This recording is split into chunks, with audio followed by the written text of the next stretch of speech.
Bismillahirrahmanirrahim. Assalamualaikum warahmatullahi wabarakatuh. Alhamdulillahi rabbil alamin. Allahumma sholli ala sayyidina Muhammad wa ala ali sayyidina Muhammad. Amma ba'd. Ya ayyuhal hadirun jami'a rahimakumullah. Di zaman itu perjalanan sulit, balik perjalanan. Para jamaah ahlullah yang berbahagia, sebelum saya meneruskan acara pembacaan zikir khatam Thariqah Qadiriyah, perkenankan saya mengajak dan menghimbau dalam menjelang Pilpres tahun 2024 kita bisa menjaga kondusif negara kita. Silahkan berbeda pilihan, tetapi wajib menjaga kerukunan di antara seluruh rakyat Indonesia, siapapun dia di antara kita tentu mempunyai pilihan masing-masing, dan kita jangan pernah menganggap yang beda pilihan dengan kita itu sebuah permusuhan sehingga mengakibatkan perpecahan anak bangsa. Dan saya berharap kita bisa menghindari dari adu domba dan perpecahan. Ketika kita mendukung salah satu capres, jangan sampai kita menggunakan politik identitas, menggunakan politisasi agama, dan jangan sampai kita keluar dari adab dan akhlak. Artinya kita jangan hanya karena membela salah satu capres kita, kemudian kita menghinakan capres yang lain, menggibah, menfitnah, keluar kata-kata kotor untuk capres yang lain. Jangan. Itu bukan perilaku umat Islam, bukan sejatinya warga negara Republik Indonesia. Tetap berbeda akan selalu ada, tapi yang namanya permusuhan dan kebencian itu tidak disyariahkan oleh agama kita. Intinya kita semua harus bekerja sama dengan, khususnya dengan TNI Polri, untuk sama-sama menjaga kondusif negara kita. Dan kita lakukan hak sebagai warga negara Republik Indonesia dalam suaranya untuk memilih salah satu capres yang sudah ditentukan oleh KPU. Semua capres itu dibolehkan dipilih oleh seluruh rakyat Indonesia. Jadi tidak pelanggaran kalau kita tidak memilih salah satu capres kemudian memilih yang lain, bukan pelanggaran. Ya, makanya saya bilang jangan pernah kita menganggap musuh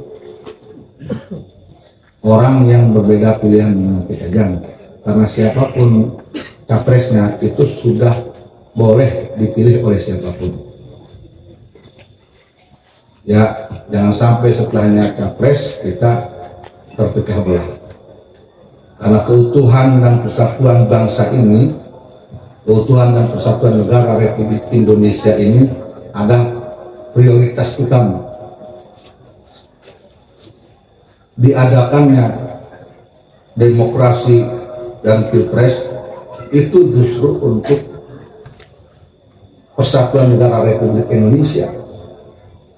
Ironis kalau adanya pilpres, kemudian setelah pilpres kita terpecah belah. Jadi berbeda sekali dengan tujuan. Tujuan yang diadakannya pilpres agar negara Republik Indonesia ini bersatu seluruh rakyatnya, sehingga negara kita menjadi negara yang disegani oleh negara lain di mata dunia. Itu ajakan saya, semoga ini menjadi perhatian. Mudah-mudahan ini bisa diperhatikan oleh semuanya, karena saya menilai kita ini sangat mudah sekali menganggap orang yang berbeda dengan kita itu seolah-olah musuh. Kita jangan terjebak oleh itu. Politik silahkan berjalan, tetapi keinginan agama Islam, yaitu berperilaku akhlak dan adab, itu terutama. Jangan hanya karena politik kemudian kita keluar dari rel adab dan akhlak Islam. Itu yang saya minta. Apalagi kita ini mayoritas Al-Mubarak ini terkenal pesantren thariqah, maka ciri bukti orang yang berthariqah itu menurut saya berakhlakul karim. Ciri bukti orang yang berthariqah itu berakhlakul karimah, lepas dari adab yang buruk dan akhlak yang buruk. Jadi kita jangan pernah bangga dengan bertarekat hanya mengucapkan la ilaha illallah, la ilaha illallah, tetapi perilaku kita tidak menunjukkan perilaku la ilaha illallah. Tetapi hati kita tidak menunjukkan hati yang la ilaha illallah. Tetapi ucapan kita tidak menunjukkan ucapan yang la ilaha illallah.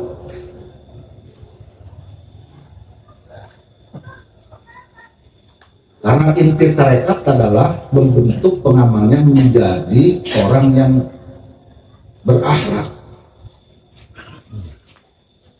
Karena tujuan tarekat adalah agar hati pengamalnya menjadi hati yang selamat bergensali. Karena tujuan tarekat adalah menjadikan pengamalnya mempunyai adab terhadap semua makhluk Allah Subhanahu wa Ta'ala. Jangankan kepada manusia, kepada pohon-pohonan pun ahli tarekat harus bermanfaat. Karena pohon pun adalah ciptaan Allah. Semua ciptaan Allah harus kita hormati. Maka ironis kalau ada ahli tarekat ketika dalam perbedaan, apapun itu perbedaan, kemudian mereka melanggar etika adab akhlak ketarekotannya. Ini menurut saya ketarekotannya dipertanyakan. Ya, ini barangkali banyak yang belum tahu apa sih tarekat itu. Oh, la ilaha illallah, la ilaha, itu disebutnya belajar zikir. Eta urang angkel la ilaha illallah, la ilaha illallah, la ilaha illallah, la ilaha illallah. Eta mah golongan jama-jama muker belajar zikir. Belajar kamu.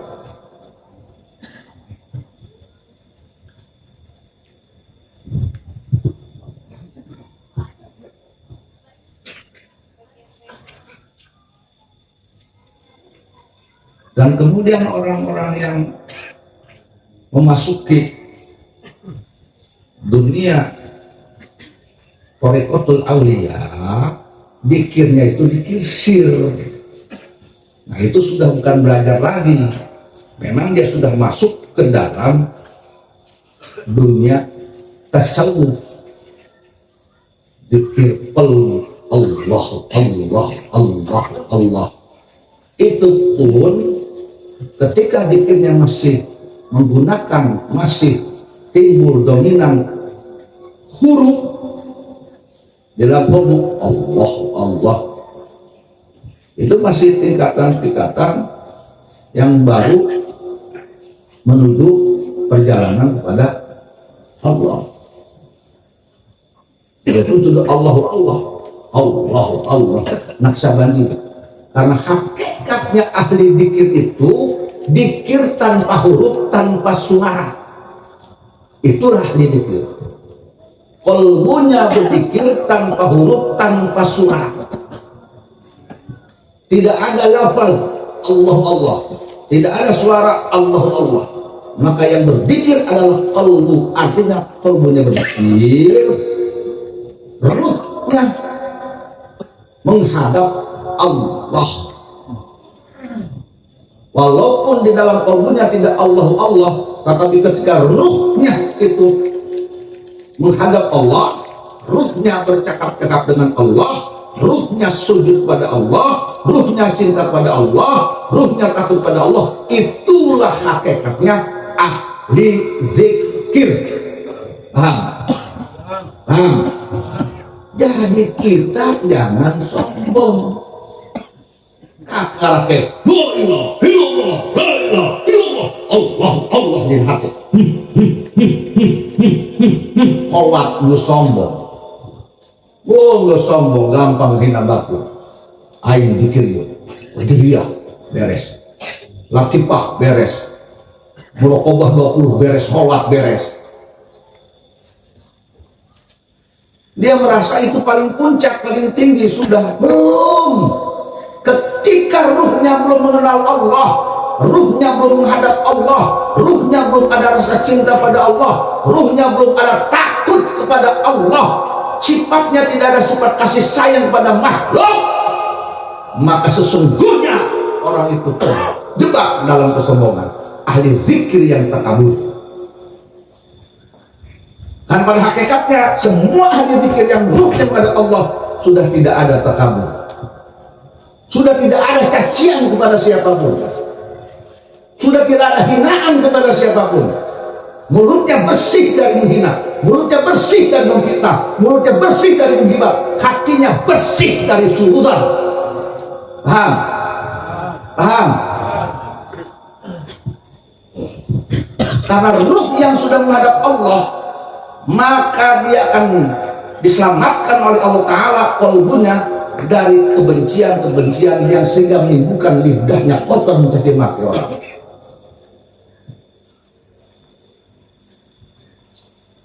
Karena pada hakikatnya tujuan dzikir adalah membentuk insanul taqwa, orang yang bertakwa. Orang kadang-kadang lain sohorun, hari ngaku ahli dzikir, ahli tarekat, geus muraqabah, geus sholat, mitnah terus, ngagibat terus, ngahina terus, suudon terus, doang jalma dahar sabakul, tapi betul tersebut-sebut. Paham?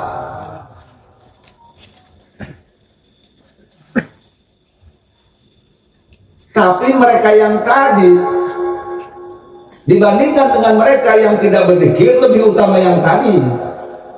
Walaupun dia sudah merokobah tapi masih ada kemudian ucapan yang buruk, dibandingkan dengan yang tidak berzikir sama sekali, mah bagusan itu. Tetapi dia belum sampai pantas disebut ahli zikir sebetulnya kalau menurut saya. Bila mana di dalam dikirnya, dengan dikirnya baik qadiriyah atau naksabandiyah atau khalwatnya tidak membuahkan perilaku akhlak yang takwa, lidahnya masih kotor, kalbunya masih kotor, akhlaknya masih kotor, maka menurut saya itu bagaikan tanaman yang tidak berbuah. Paham? Paham? Tapi orang mau sampurna seperti sasampurna Nabi Muhammad, mohon. Tapi setidak-tidaknya akhlak yang baik lebih dominan daripada buruknya. Paham ke? Atau mau orang kabeh na bagus, nah letan bagus kabeh, mau hati bagus kabeh, mau letan boga Nabi Muhammad. Kan setidak-tidaknya lidah kita lebih banyak bagusnya daripada buruknya. 90% bagusnya, 10% gorengnya wajar manusia itu mah.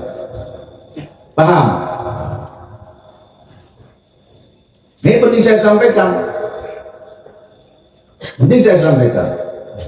Karena masih banyak oknum-oknum pelaku dikir yang tidak tahu ilmu dikir itu sendiri. Belum paham. Sehingga terjadi jeruk makan jeruk. Nah itu. Aku ahli dikir, nah ahli dikir kene. Aku ahli dikir, ahli dikir kene. Aku ahli dikir, akibat ahli dikir kene. Aku ahli dikir, nggak musuhan ahli dikir kene. Padahal sarwa saikhwan kene, saboroyotan kene. Teka hatiku utuh aing dia mau melihat itu. Paham? Ayo, karena ternyata karena ilmu dikir. Jadi mereka itu yang seperti itu terjebak oleh kesombongan dirinya. Seolah-olah sudah menyelesaikan qadiriyah, latifah 7 latifah, muraqabah 2 muraqabah, khalwat berkali-kali dengan mursyid yang gagah, dia merasa sudah naik ke langit ke-7. Nah ini terjebak dia. Di lubang gitu, orang gitu, sarah enak sekali.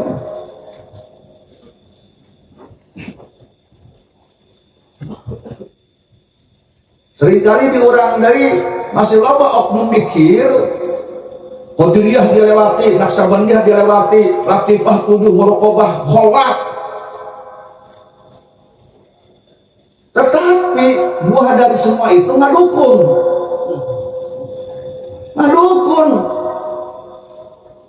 Bahagia, senang, bangga dengan banyaknya tamu. Kemudian yang diangkat percakapannya karomat, keajaiban. Ayo bawa karomatanmu. Tapi karena tetangga, gering tetangga, atau duit, kebanyakan cicingkan baik. Dekah hati ku akal, bukan perbuatan ahli-ahli zikir harus zikir. Karena pada hakikatnya zikir itu bukan untuk mengejar karomat, bukan. Suksesnya seorang ahli zikir bukan karena banyaknya murid. Suksesnya seorang ahli zikir bukan karena banyaknya tamu. Suksesnya ahli zikir bukan karena banyak harta. Suksesnya ahli zikir bukan karena dia menjadi pejabat, bukan. Tetapi kesuksesan seorang zikir ketika dia berakhlak seperti akhlak Rasulullah Muhammad sallallahu alaihi wasallam. Dicaci memaafkan, dihina mengampuni, digibah difitnah mendoakan baik. Karena ahli zikir. Karena kita ahli zikir itu. Dicaci maki dia memaafkan, dihina mengampuni, difitnah dia doakan baik orang yang memfitnahnya. Kakak ahli zikir. Ia mati balik boro-boro karena zaman mitnah. Ngajar mau mitnah kenaon kewawah acan karena dewek mah ayo ngahina goreng-goreng teka hatiku utuh ayo. Paham? Ari ngaku bukan musik wali ngisinkeun guru eta mah pira aku guru wali kalakuan mah hendak doang dajal. Paham? Orang-orang itu belajar kurang dihina maafkan, difitnah doakan bagus. Itu ahli zikir karatah. Boga duit bagikan, teu boga duit tahan dina barang main. Ate ahli zikir eta aing rada teu kahati mun aya ahli zikir barang main bae bingung aing mah. Laju hayang boga Allah jang naon, dianggurkeun eta Allah. Ahli zikir barang main keneh bae. Ka pemerintah barang main ngajukeun proposal, murid kumaha dipentan duit bae. Tamu dipentan duit bae. Ahli barang main ahli zikir. Karena lamun ahli zikir sudah sangat jauh dari mengemis. Kenapa? Karena dia sudah mengenal Allah. Karena dia sudah tahu Allah Maha Pengasih Maha Penyayang. Karena dia sudah tahu Allah Maha Kaya. Karena dia sudah tahu Allah itu akan memberi ketika dia menangis. Mengapa dia tidak meminta pada Allah Ta'ala? Mengapa dia bukan tangan di atas malah tangan di bawah? Karena pada hakikatnya zikir itu membawa seseorang untuk mendekat kepada Allah. Pada Allah. Maka orang yang dekat kepada Allah Ta'ala pantang untuk bergantung kepada selain Allah. Selain Allah, eta logikana. Berarti lawan mahena ngakukeun oknum eta, ngakukeun ahli dzikir beres qadiriyah, beres naksabandiyah, latifah, tujuan latif muraqabah sampai kholwat. Tetapi dia masih banyak mengemis daripada tangan di bawah, di atas. Berarti orang itu belum mengenal Tuhannya menurut saya.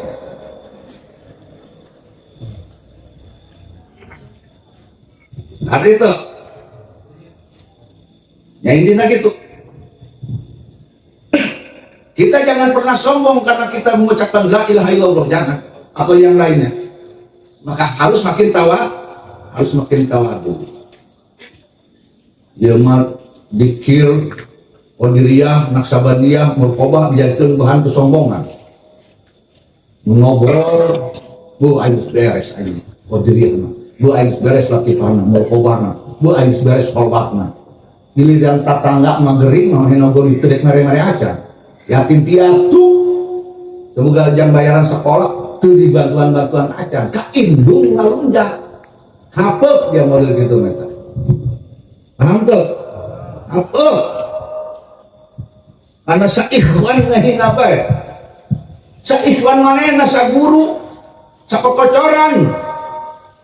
Mursidna sarua ngahina bae, ngaledek bae, nitnah bae bagina. Eta tegahar di kota aing ku sama gitu eta. Urang mah ulah. Urang mah boro-boro ningku saikhwan, saburu.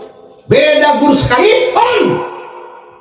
Maka bagi murid Yusuf haram mengomongkan kata-kata yang kotor baginya. Apalagi satu ikhwan, beda guru sekalipun kita, jangan pernah lidah kita kotor untuk mencaci maki mereka. Jangan. Maksudnya isin orang kau Ta'ala, orang oh ya Allah baik. Tapi melihat Allah di laporan mencaci maki baik, tetap itu akal lain. Paham ya? Apa akhirnya? Terus ulah robatin karena sok mana terus orang dikir Bismillahirrahmanirrahim. Mudah-mudahan yang bisa dikir ya. Mudah-mudahan bisa dikir ya. Kontang terekot mudah bisa anggus.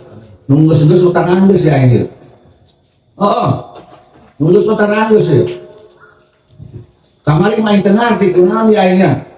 Namun dikir khotang toriko jarang anggus ya. Kalau hayang anggus dikir khotang toriko, tapi jarang anggus. Dipasang itu bisa, retak itu bisa. Kerio dengarti. Ayo nama paham. Sing orang dikupas di ambarul kusiah.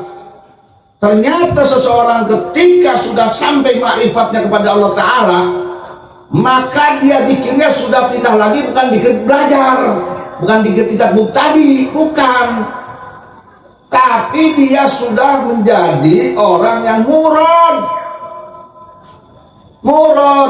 yang dewekna eta pantesan teranggus si aing gitu. Eta aja kita tanggal usia. Mata kalau sok mayokan lagi dikira dengar timah ngaji lah ngaji. Aji anwarul kusiah tah ngaji kayaknya. Yang maya ahli dikir kelakuan aneh itu hari gua akal lagi main poyokan bukan lagi ahli tarekat ngaku. Usah ngaku bertarekat itu berilmu. Aku bertarekat itu berpaham tarekat. Mau kerja dah hukuman. Ya mudah-mudahan yang bisa ya. Bismillahirrahmanirrahim. Innallaha wa malaikatahu yusholluna 'alan nabiy ya ayyuhalladzina amanu shollu 'alaihi wa sallimu taslima. Assalamu alayka ayuhan nabi wa rahmatullahi wa barakatuh.